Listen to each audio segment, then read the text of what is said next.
Audio Jungle. Audio Jungle.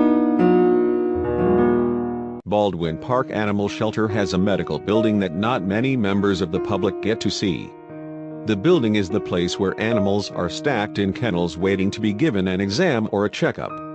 John Huang says most people don't even know about the building because it is in the back and there isn't a clear entrance or exit.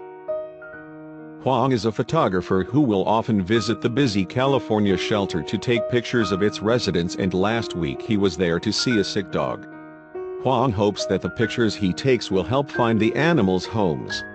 While he was there, someone else snagged his attention. As he was crouching near the kennels, Huang felt a gentle touch. He remembers that it felt like a little paw that swiped his hair. When he looked up, he saw the paw was completely stretched out towards him, and the cat kept trying to reach for him.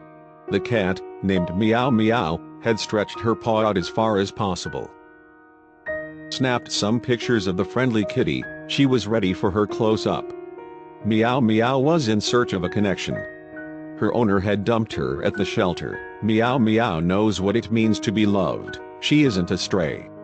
The 2-year-old cat has been with people her whole life and wanted to be with people again. She was reaching out for some love and Huang gave her some.